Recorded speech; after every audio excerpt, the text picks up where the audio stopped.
Monsieur Perroton, on passe à la partie financière, avec d'abord un premier rapport sur l'état et l'évolution de la dette communale. Je rappelle que c'est l'application d'une loi de 2015 qui nous fait obligation d'avoir présentation de ce rapport, dont je vous demanderai de me donner acte tout à l'heure, préalablement au rapport d'orientation budgétaire qui, nouveauté lui aussi, pour la deuxième année consécutive, doit faire l'objet d'un vote. Monsieur Perroton. Oui, merci Monsieur le maire. Donc la technique fonctionne. Donc quelles sont les actions? Donc rapport sur la dette. On va parcourir ce qu'on a fait en cette année 2018, voir d'où on est parti et voir où nous sommes actuellement. Trois actions essentielles. D'abord la sortie d'un emprunt structuré, emprunt dit de pente. On l'a fait au 1er janvier 2018. Contractualisation avec l'État, on a contractualisé une trajectoire de besoin de financement. Une trajectoire de besoin de financement, en fait, c'est une trajectoire de désendettement. Et puis à souligner les besoins de trésorerie. La trésorerie moyenne de la ville est de 4,4 millions et nous n'avons donc pas eu besoin de faire activer la ligne de trésorerie cette année. Sortie d'un emprunt structuré, il nous restait deux emprunts structurés au 31/12 de l'année 2017. Un classé en 3D, emprunt de pente, qui est celui-ci, et un en 2E, qu'on verra tout à l'heure. Cet emprunt structuré 3D, il y avait un capital à refinancer de 6 811 764 €, donc classé en 3D. La durée résiduelle de cet emprunt était de 12 ans et son taux minimum, parce qu'il ne s'était pas déclenché, était de 3,28%. Pour sortir de cet emprunt, on a dû payer une indemnité de 1 527 000 €, qui représente 22,4% du capital refinancé, ce qui fait que nous avons emprunté 8 300 000 € au taux fixe, je le dis bien fixe, de 0,81%, et ce qui fait que nous sommes rentrés avec ces deux emprunts dans une cotation Gisler de 1A, en supprimant donc le risque qu'il y avait pu y avoir sur ce 3D. Nous avons souhaité conserver également la durée de l'emprunt de façon à rester dans notre plan d'épure de dette. En ce qui concerne la contractualisation avec l'État, on a contractualisé sur les frais, les coûts qui nous sont plafonnés. On a également contractualisé sur nos besoins donc de financement, donc sur le désendettement sur lequel on s'engage pour les 3 ans qui viennent. Donc on s'est engagé pour 2018 de désendetter d'environ 5 millions €, pour 2019 de désendetter d'environ 3 millions € et en 2020 de 420 000 €.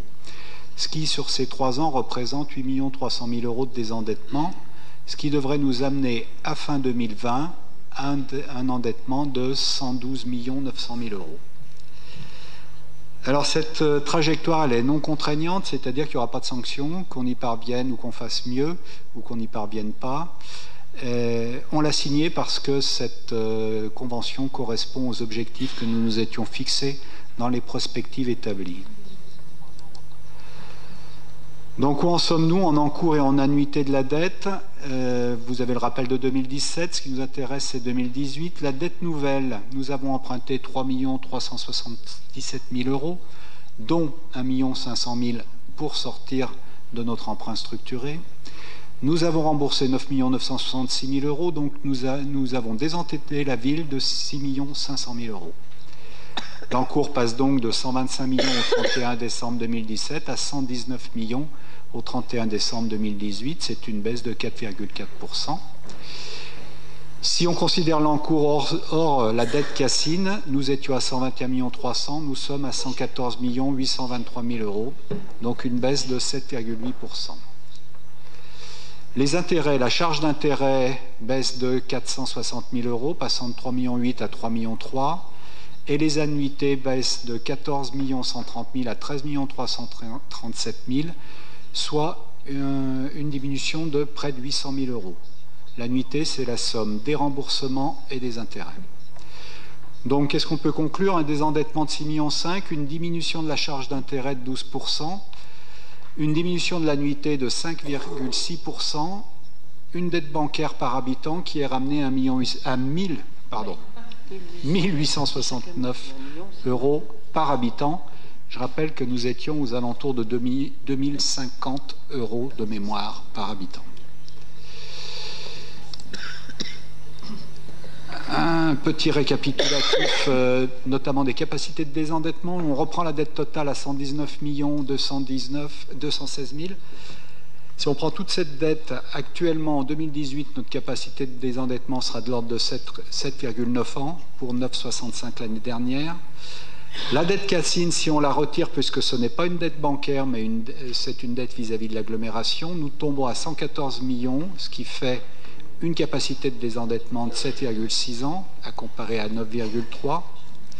Et si on retraite du fonds de soutien que l'on a obtenu lors de la sortie des emprunts euro-francs suisses, nous tombons à un capital restant dû de 102 587 000, soit une capacité de désendettement de 6,8 années, excusez-moi, 6,8 années par rapport aux 8,3 ans de l'année dernière.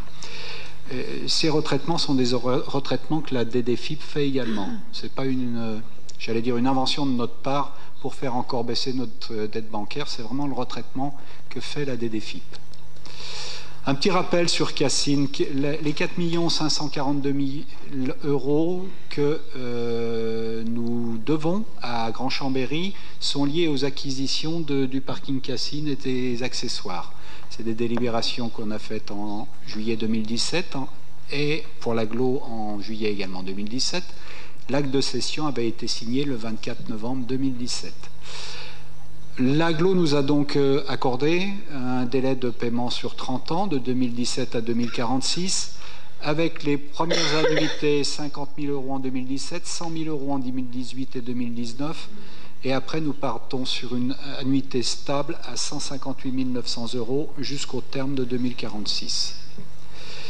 Donc c'est une acquisition à paiement échelonné et donc en comptabilité publique, cette opération est comptabilisée comme une dette. C'est pour ça que nous l'avons réinjectée au niveau de notre dette de ville en l'ajoutant à la dette bancaire. Quelques autres précisions. Le tableau se lit de bas en haut. En 2017, 131 600 000 de dettes. En 2016, en 2017, 121 313 000. Donc en 2018, 114 823 785. Je parle bien de dette bancaire. On voit que les paramètres de durée de vie résiduelle, durée de vie moyenne, taux se sont améliorés tant par rapport à 2016 qu'à par rapport à 2017. Je reprends le taux moyen de l'année, il est à 2,85, il était à 3,54 en 2016 et à 3,06 en 2017. Donc on constate quand même une nette amélioration de ce taux moyen. Pour mémoire, le taux moyen de la strate est de 2,69%. Donc petit à petit, on s'en rapproche.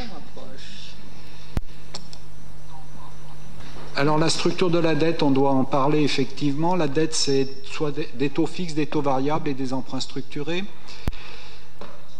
Si l'on compare à 2017, le taux fixe a augmenté. Nous avions 90 millions de dettes en taux fixe en 2017. Nous avons 93 267 000. Notre taux moyen est à 3,05. Il était de 3,32 en 2017. Les taux variables, nous avions 16 400 000 de dettes en taux variable en 2017, 15 millions en 2018.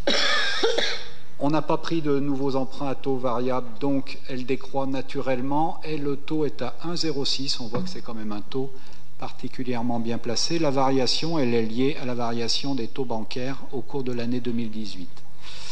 Les emprunts structurés, 14 500 000 en 2017. Nous détenions 2 emprunts structurés, un de L3D dont nous sommes sortis. Nous conservons plus qu'un emprunt de 6 541 000 € catégorisé 2E.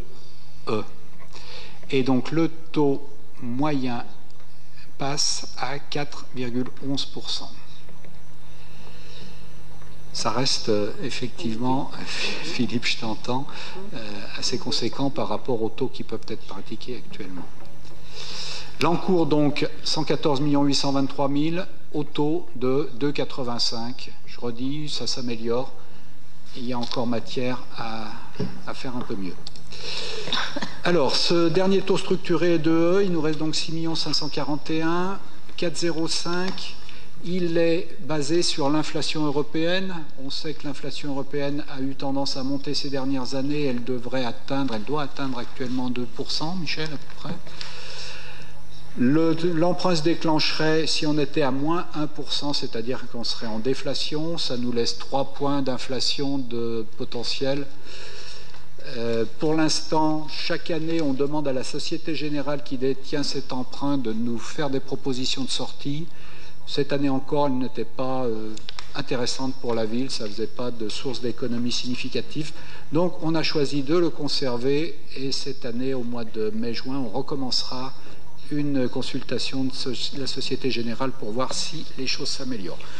Néanmoins, plus la durée serait raccourcie, il ne nous reste plus que 7 ans et demi à payer, plus la probabilité que la sortie devienne intéressante s'éloigne. Notre prospective, qu'est-ce que l'on vise comme endettement au terme de 2021 ? 119,2 millions en 2018. En 2019, nous pensons finir à 112 millions, en 2020 à 110 et en 2021, nos successeurs, quels qu'ils soient, devraient, s'ils continuent, finir aux alentours de 107 millions. On voit que les emprunts sont très nettement inférieurs sur les 2 premières années au remboursement. À partir de 2020-2021, tous les gains potentiels auront globalement été faits. On rentrera, par rapport à notre PPI, dans un niveau d'emprunt qui devrait remonter. Voilà, je vous remercie de votre attention. Voilà, merci M. Perroton pour cette présentation. Je voudrais remercier Benoît Perroton et l'équipe composée par les différentes directrices ressources et les services des finances pour le travail considérable qui a été fait pour arriver à cerner, visser, si je peux me permettre cette expression, chaque ligne. Parce que nous avons été capables de dégager de l'autofinancement, que nous pouvons diminuer les emprunts nouveaux chaque année. Et c'est aussi parce que nous avons serré les choses, ramené l'endettement déjà de la ville à quelque chose de plus comparable à la moyenne, qu'on a pu obtenir le taux de 0,81 qui a été fixé tout à l'heure. Parce qu'il faut rappeler à tout le monde que le taux d'emprunt qui nous est accordé dépend très directement de l'évaluation qui est faite par le financeur du risque. C'est comme un particulier. Un particulier, son taux de prêt varie de l'un à l'autre en fonction de l'exposition qu'il présente. Donc ce travail commence à payer. Le fait qu'on ait moins d'emprunts à rembourser a 2 effets immédiats. D'abord, nous avons moins d'intérêts à payer. Et comme nous avons en plus remboursé quasiment l'intégralité des prêts structurés, la dette, enfin le montant des intérêts annuels a considérablement diminué. C'est cela qui notamment nous donne une marge. Si les prêts étaient restés sur le niveau où ils étaient avec les taux d'intérêt, il est clair qu'aujourd'hui la ville serait dans une situation financière dramatique. Voilà le commentaire que je voulais faire. J'ouvre maintenant la parole pour le débat, si certains me la demandent. Monsieur Fajot. Alors, bon, c'est vrai qu'une année passe vite, hein. On le voit, puisqu'on est déjà dans le débat. Alors, ça fait le lien aussi avec l'Europe. Hein. Moi, je suis désolé, parce qu'on ne peut pas parler de la dette comme ça sans voir les projections. Comme l'an passé, moi j'ai du mal à... Bon, c'est un choix politique hein, que vous faites, hein, une politique de désendettement qui peut se comprendre. Hein. Or, les retraitements dont vous avez parlé, qui ont surtout plombé l'année 2016. Mais j'ai le sentiment que c'est quand même un choix assez dogmatique. Parce que ce qui serait intéressant, c'est que vous éclairiez quand même les Chambériens, parce que emprunter pour financer des investissements utiles, évidemment, ça va de soi, qui sont des actifs de la collectivité, donc du patrimoine, je ne vois pas en quoi c'est gênant, d'autant plus qu'il y avait une période, je n'ai pas regardé les taux aujourd'hui d'emprunt, il y avait une période quand même particulièrement favorable. Alors moi, ce qui serait intéressant, c'est que vous nous disiez, comment vous allez financer les investissements. Donc les investissements, il n'y a pas 36 façons de les... soit c'est parti par l'emprunt, mais donc globalement, vous allez financer les investissements par la poursuite des cessions du patrimoine, donc les ventes du patrimoine. Je crois que j'ai vu qu'il y avait 6 millions de cessions qui sont inscrits au budget 2019. Donc ce sera intéressant de nous dire à quoi correspondent ces 6 millions d'euros. Et aussi, le deuxième élément, c'est une pression sur à la fois les recettes de fonctionnement. Donc vous n'envisagez pas évidemment de baisser la fiscalité, qui est une recette importante de fonctionnement, et vous faites une pression sur les dépenses de fonctionnement pour essayer de dégager des marges d'autofinancement très importantes que vous, bien sûr, basculez pour financer les investissements. Donc c'est à la fois une pression sur les Chambériens qui payent quand même, il faut le rappeler qu'en 2015, on a pris quand même 23% d'augmentation de la taxe d'habitation, c'est-à-dire 5 millions d'euros depuis 2015 répercutés chaque année. Au budget 2019, on en sera à 25 millions. Et la poursuite de votre politique de contraction de la dépense de fonctionnement avec tous les éléments qu'on peut comprendre sur la masse salariale, sur les subventions aux associations, etc., etc. Donc voilà un peu votre politique. Bon, il est clair que si vous aviez fait un peu d'emprunt, ces contraintes, à la fois sur les Chambériens, mais des deux côtés, comme je viens de le dire, en recettes de fonctionnement, c'est-à-dire en fiscalité et en dépenses de fonctionnement, qui sont les moyens de faire vivre les services et de répondre aux besoins des usagers des Chambériens et des usagers des services publics, aurait permis de desserrer cette contrainte. Donc c'est une politique, un choix politique, je l'ai dit, bon, c'est le vôtre.